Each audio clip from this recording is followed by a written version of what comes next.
ராமன் அப்போதுதான் ஆபீஸுக்கு போக வெளியே வந்தான்.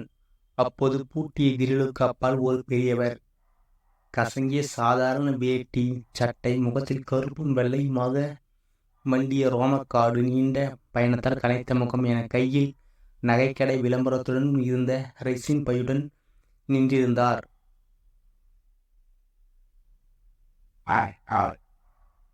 அவர் கையில் இருந்த சீட்டை பார்த்தார். ராமன், நம்பர் 12, அண்ணா நகர், சென்னை. ஆமாம், இதுதான். நான் தான் ராமன். நீங்க யாரு? என்ன வேணும்? அவர் வறண்ட உதடுகளை ஈரப்படுத்தி கொண்டார். நாங்க உங்க அப்பாவோட நண்பன். காரைக்கால் இருந்து வரேன். உங்க அப்பா லெட்டர் கொடுத்து அனுப்பியிருக்கார்.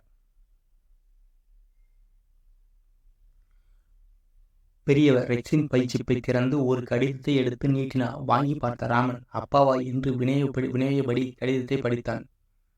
அதில் அன்புள்ள ராமனுக்கு அப்பா எழுதுவது ஆசீர்வாதம். கடிதம் கொண்டு வரும் ராமசாமி என் நண்பன். ரொம்ப கஷ்ட ஜீவனம்.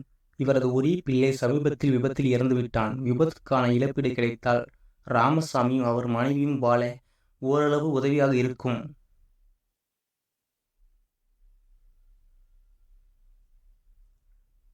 விபத்து சம்பந்தமான போலீஸ் விசாரணை, விபத்து ஏற்படுத்திய டிராவல்ஸ் வேன் உரிமையாளர் தர ஒப்புக்கொண்ட இழப்பீடு போன்ற சகல விவரங்களையும் சேகரித்து அவரிடம் கொடுத்து அனுப்பியிருக்கிறேன். சென்னையில் தலைமை அலுவலகத்தில் தருவார்களாம். சென்னை அவருக்கு புதியது. நீ கொஞ்சம் அவருக்கு உதவி செய்தால் நல்லது. செய்வாய் என்று நம்புகிறேன். மற்றபடி உடம்பை பார்த்துக்கொள். பொங்கலுக்கு கண்டிப்பாக ஊருக்கு வர வேண்டும். உன் அப்பா 7 மணி என்று எழுதப்பட்டிருந்தது. அவன் முகத்தையே பார்த்து கொண்டு நின்றார் ராமசாமி. ஒரு வினாடி யோசித்தவன் சட்டென சாவி எடுத்து வந்து கேட்டை திறந்தான். வாங்க சார், உட்காருங்க என்றவன் டம்ளரில் தண்ணீர் கொண்டு வந்து கொடுத்து தயங்கியபடி உள்ளே வந்த ராமசாமி தண்ணீர் வாங்கி பருகினார். சாப்பிட்டீங்களா? இல்ல, வழியில 2 வாழைப்பழம் சாப்பிட்டேன். Bus late. காலையில காரைக்கால்ல கிளம்பின. சாயங்காலம் மெட்ராஸ் போயிடலான்னு உங்க அப்பா சொன்னார். பஸ் பிரேக் டவுன் ஆயிடுச்சு, அதான் லேட் ஆயிடுச்சு. அதனால என்ன, பரவாயில்லை.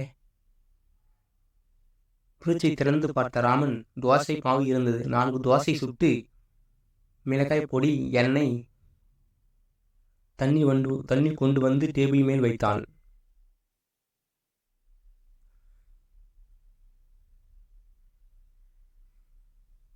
சாப்பிடுங்க, இது வரேன் என்றவன் வாசல் பக்கம் மொபைலுடன் போனான். திரும்பி வந்தபோது சாப்பிட்டு முடித்து கை நிறைய பேப்பர்களுடன் காத்திருந்த ராமசாமி. சொல்லுங்க, என்ன நடந்தது என்று அவர் எதிரில் அமர்ந்து பேப்பர்களை வாங்கி பார்த்தான். பையன் போட்டோ இருந்தது. 23 வயதில் அழகாக இருந்த பையன். ராமனுக்கு கண்கள் கலங்கின. முகத்தை துடைத்து கொண்டார் ராமசாமி. இவனுக்கு முன்னால பிறந்த 4-5 பேரும் சின்ன வயசுலயே போய் சேர்ந்துட்டாங்க. இவன் தான் தங்கினான். கோபின்னு பேரு. கஷ்டப்பட்டு படிக்க வச்ச பொறுப்பான பிள்ளை. ஸ்காலர்ஷிப்ல பிஏ முடிச்சான். வேலை கிடைச்சல நம்ம கஷ்டம் திருந்துரும்னு வாய்க்கு வாய் சொல்லுவான். வேலையும் கிடைச்சது. என்னையும் என் மனைவியும் நிற்க வச்சு நமஸ்காரம் செய்துட்டு மெட்ராஸு கிளம்பினான்.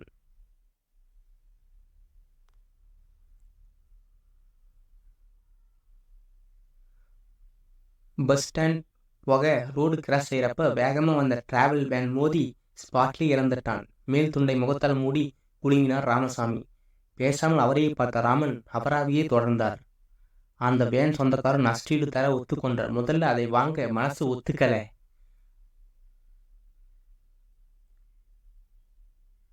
பிள்ளையை பறி கொடுத்துட்டு அந்த பணத்துல சாப்பிடுறதுன்னா வெறுப்பா இருந்தது. உங்க அப்பா தான் எனக்கு ஆறுதல் சொல்லி வாங்கிக்க சொல்லி வற்புறுத்தினார். எனக்கு நிரந்தரமாக ஒரு வேலையும் கிடையாது. என் மனைவி ஏற்கனவே நோயாளி. பிள்ளை போன துக்கத்துல படுத்த படுக்கையாயிட்டா. எங்களை பகவான் அழைக்கிற வரைக்கும் சாப்பிட்டு தொலைக்கணுமே. அதனால கடைசியா நஷ்டீடு வாங்கிக்க சம்மதிச்சேன். உங்க அப்பா தான் எல்லா வேலைகளையும் எல்லா ஏற்பாடையும் செய்து இங்கே அனுப்பி வைச்சார். என் பிள்ளை உங்களுக்கு உதவி செய்வான் லெட்டர் கொடுத்தார். செய்கிறேன், கண்டிப்பா உதவி செய்கிறேன் என்று எழுந்தவன் அவர் படுக்க பாயும் தலையணையும் கொடுத்தான். முருகன் காலை காப்பி போட்டு அவருக்கு கொடுத்து தானும் குடித்துவிட்டு வந்தான்.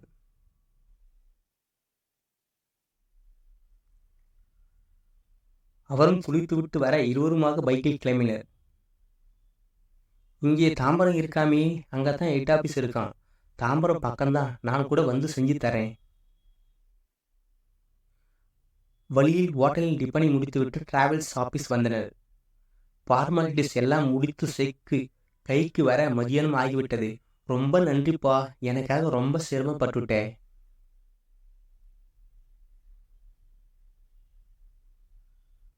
நான் இப்படியே ஊருக்கு கிளம்புறேன். இப்போ பஸ் பிடிச்சா ராத்திரிக்குள்ள காரைக்கால் போயிடலாம். என் மனைவி தனியா இருக்கா, துணைக்கு ஆள் இல்லை. நானே பஸ் ஏற்றி விடுறேன் வாங்க என்றவன் ஹோட்டலுக்கு அழைத்து போய் அவர் மறுத்தும் கேளாமல் சாப்பிட வைத்து தானும் சாப்பிட்டான். கோயம்பேடு வரை பைக்கில் அழைத்து சென்று காரைக்கால் பஸ்ஸில் ஏற்றிவிட்டான். டிக்கெட் வாங்க என்று 500 ரூபாய் பிடிவாதமாக அவர் சட்டைப்பையில் திணித்தான். ஒரு நிமிஷம் என்று போனவன் ஒரு பிளாஸ்டிக் பையுடன் வந்தான். ஊர் போய் சேர எத்தனை மணி நேரம் ஆகுமோ, வழியில சாப்பிடுங்க என்று டிஃபன் பொட்டலம், தண்ணீர் பாட்டில் அடங்கிய பை அவரிடம் கொடுத்தான். அவர் நெகிழ்ந்தார். என்னால உனக்கு ரொம்ப சிரமமா போச்சு. லீவ் வேற போட்டுட்ட, எனக்காக அலைஞ்சிருக்க. ஊருக்கு போனதும் முதல்ல வேலையா உங்க அப்பாவை பார்த்து நன்றி சொல்லணும். ராமசாமி உணர்ச்சி வசப்பட்டு பேசிக்கொண்டே போக அமைதியாக அவர் பக்கத்தில் அமர்ந்தார் ராமன். ஒரு விஷயம் சார், நீங்க தேடி வந்த ராமன் நான் இல்லை. ராமசாமி திடுக்கிட்டார். என்னப்பா சொல்ற? ஆமாம், நீங்க அட்ரஸ் தப்பா வந்துட்டீங்க. நான் இருக்கிறது அண்ணா நகர் இல்லை. நீங்க இன்னும் போயிருக்கணும். அது கிட்டத்தட்ட 1 கிலோமீட்டர் தொலைவில் இருக்கு. ராமசாமிக்கு குப்பென வியர்த்தது. அடடே, தப்பு செஞ்சிட்டேனே, ரொம்ப ரொம்ப சாரிப்பா. நீ நான் வந்தவுடனே சொல்லியிருக்கலாமே, அனாவசியம் எதுக்கு எனக்காக மெனக்கட்டு? அவரை தடுத்தான் ராமன். நீங்க வந்தது ராத்திரி 10:30 மணிக்கு. மெட்ராஸில் இருக்கிறவங்களுக்கே அங்க அட்ரஸ் தேடி கண்டுபிடிக்கிறது கஷ்டம். நீங்க மெட்ராஸுக்கு புதுசு வேற. அதுலயும் நீங்க வந்த காரியத்தை பத்தி தெரிஞ்சதுல எனக்கு மனசு ரொம்ப சங்கடமா போயிட்டது. அதான் உங்களை சாப்பிட சொல்லிட்டு லெட்டர் இருந்த நம்பருக்கு கால் போட்டு பேசிங்க. நீங்க அட்ரஸ் மாறி வந்த விஷயத்தை கேட்டு உங்க நண்பர், அதான் அந்த ராமனோட அப்பா, ரொம்ப வருத்தப்பட்டார். அவர்கிட்ட அவர் பிள்ளையோட நம்பர் கேட்டு வாங்கிட்டு பேசிட்டு பொழுது விடிஞ்சதும் ஒரு ஆட்டோவில் உங்களை அனுப்பி வைக்கலாம்னு இருந்தேன்.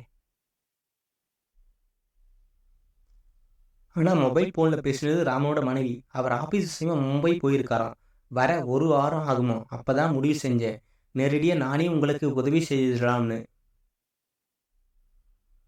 யாரா இருந்த என்ன சார், நஷ்டீடு உங்களுக்கு கிடைக்க நான் உதவியா இருந்த என்ன? நிம்மதி என் மனசுல நிறைஞ்சு இருக்கு, அது போதும் சார். டிரைவரும் கண்டக்டரும் பஸ்ஸில் ஏற எழுந்தான் ராமன். அவன் கைகளை பற்றி கண்ணில் ஒற்றி கொண்டார் ராமசாமி. அவன் உள்ளங்கை ராமசாமியின் கண்ணீரில் நனைந்தது. நல்லா இருப்பா, நல்லா இரு. வேற என்ன சொல்றது? 15 வருடங்களுக்கு முன் செத்துப்போன தன் அப்பாவை நினைத்து கொண்டான்.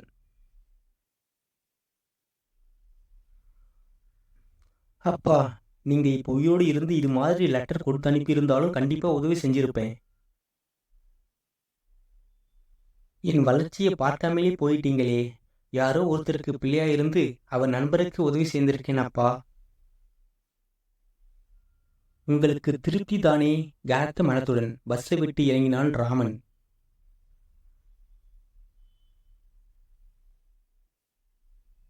பல முறை படித்த கதை, ஆனாலும் ஒவ்வொரு முறையும் கண் கலங்கும்.